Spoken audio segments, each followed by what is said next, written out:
Former EFF spokesperson and Member of Parliament, Dr. Mbuyiseni has finally broken his silence after being quiet for months. In an interview with the SABC, Dr. Ndlozi says his silence and failure to attend the EFF's Third National People's Assembly emanates from disputes over his abrupt suspension weeks before the party's elective conference.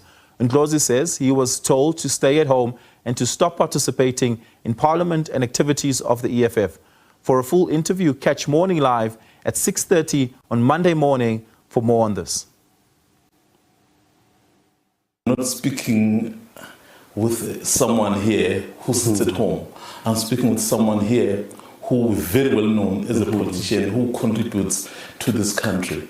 Just over a month ago, your party held a very important conference. We never saw you there.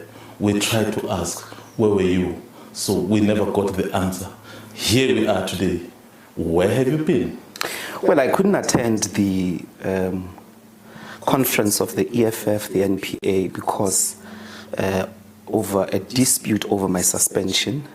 I was suspended about 6 weeks before the conference, and the suspension was unconventional in that it didn't rely on the code of conduct of the EFF summoned by its constitution, but largely the suspension rested on 2 counts. Yeah.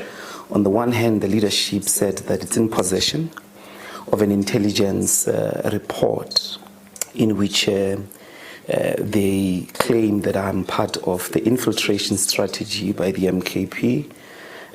I'm working with the MKP. I'm planning to go to join them. I'm waiting for some opportune moment. The second one largely rested on the fact that I knew about the then Deputy President Floyd Shivambu's departure, and I didn't tell the leadership. Of course, I was told to stay at home, cease my participation in Parliament and the rest of the activities of the EFF. And so it was very important for me because they said that the investigation is still ongoing, and when the investigation is finished, I then would be given an opportunity to respond to these allegations. I think we can all agree these are dangerous and very serious allegations. At a later stage, the leadership argued that the report would only be ready after conference, and the matter has been referred to the leadership after the conference.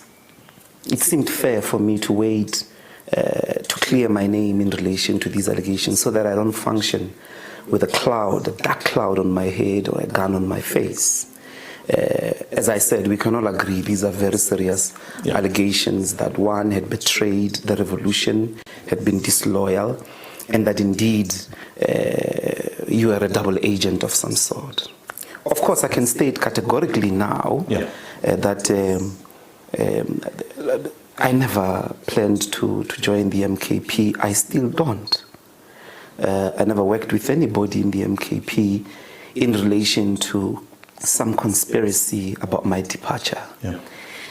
And I think that whatever information they say they have was based largely on lies.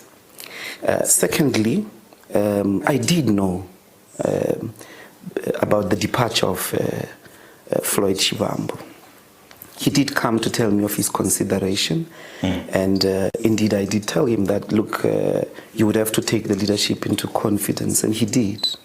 The idea that I should have ran behind his back and informed other people or the leadership suggests that I'm an informant, a gossiper, or a wedge driver.